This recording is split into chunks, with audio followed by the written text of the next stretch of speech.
ഡൽഹിയിലേക്കാണ്. ഡൽഹിയിൽ നിന്ന് ഇനി അർജുൻ പീതാംബരൻ കെ.സി. വേണുഗോപാലിൻ്റെ വസതിക്ക് മുന്നിലുണ്ട്. അതിനു മുമ്പ് വിനീത വി.ജി തുടരുന്നുണ്ട് ഇപ്പോഴും കേരള ഹൗസിന് മുന്നിൽ നിന്നും. വിനീത, നേരത്തെ പറഞ്ഞു നിർത്തിയത് അവിടേക്ക് ഇപ്പോൾ നേതാക്കൾ വന്നുകൊണ്ടിരിക്കുന്നു. അതോടൊപ്പം തന്നെ ഇന്ന് നിർണായക ചർച്ചയ്ക്ക് ഡൽഹി സാക്ഷ്യം വഹിക്കാൻ പോവുകയാണ്. എന്തൊക്കെയാണ് അതിൻ്റെ വിശദാംശങ്ങൾ? തീർച്ചയായും ദിലീപ് കുമാർ, ഞാനിപ്പോൾ നിൽക്കുന്ന കേരള ഹൗസിൽ തന്നെയാണ് നേതാക്കളുള്ളത്. ഞാൻ സൂചിപ്പിച്ചതുപോലെ തന്നെ 1-ാം നിലയിലെ 104-ാം നമ്പർ മുറിയിൽ വി.ഡി. സതീശനുണ്ട്. തൊട്ട് മുകളിലത്തെ മുറിയിൽ രമേശ് ചെന്നിത്തലയുണ്ട്.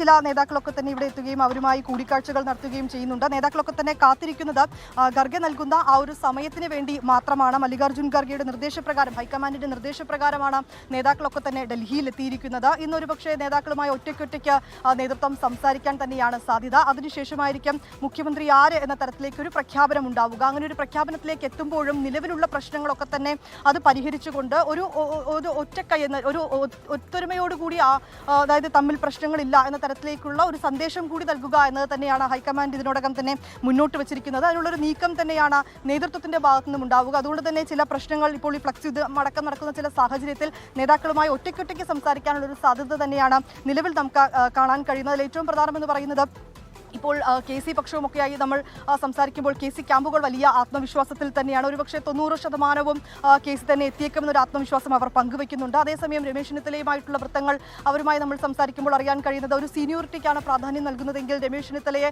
ഒഴിവാക്കാൻ കഴിയില്ല എന്നുള്ളത് തന്നെയാണ് പറയുന്നത്. അപ്പം ഒരു സാഹചര്യത്തിൽ അദ്ദേഹം 28-ാം വയസ്സിൽ മന്ത്രിയായ വ്യക്തിയാണ്. അത്രയും വലിയൊരു സീനിയോറിറ്റിയുള്ള ആളാണ്. അതുകൊണ്ട് തന്നെ ഒരുപക്ഷെ വി.ഡി. സതീശനോ അല്ലെങ്കിൽ കെ.സി. വേണുഗോപാലോ ഒക്കെ ഒരു മുഖ്യമന്ത്രി സ്ഥാനത്തേക്ക് എത്തുകയാണെങ്കിൽ ഒരുപക്ഷെ ആ ഒരു മന്ത്രി സഭയിലേക്ക് താൻ ഉണ്ടാകാനുള്ളൊരു സാധ്യതയില്ലാത്ത തരത്തിലുള്ള ചില സൂചനകൾ അല്ലെങ്കിൽ അത്തരത്തിലേക്കുള്ള ചില വിവരങ്ങളൊക്കെ തന്നെ ചെന്നിത്തലയുമായി ഏറ്റവും അടുത്ത് നിൽക്കുന്ന വൃത്തങ്ങൾ കൂടി നൽകുന്നുണ്ട്. ഏതാണെങ്കിലും നേതാക്കളൊക്കെ തന്നെ വലിയ ആത്മവിശ്വാസത്തിലും ഒപ്പം തന്നെ കടുംപിടുത്തത്തിലുമാണ്. അവരുമായി ഇന്ന് നേതൃത്വം സംസാരിക്കും.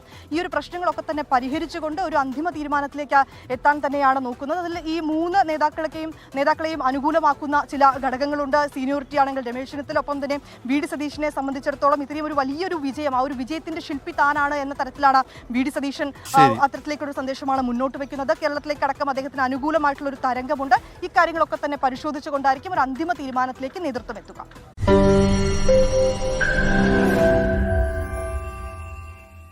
ലോകത്തെവിടെയായാലും ഏത് സമയത്തും 24 വാർത്തകളും ഓഗ്മെന്റഡ് റിയാലിറ്റി പാക്കേജുകളും എക്സ്പ്ലെയിനറുകളും വിശദമായി കാണാൻ ഞങ്ങളുടെ യൂട്യൂബ് ചാനൽ നിങ്ങൾക്ക് സബ്സ്ക്രൈബ് ചെയ്യാം.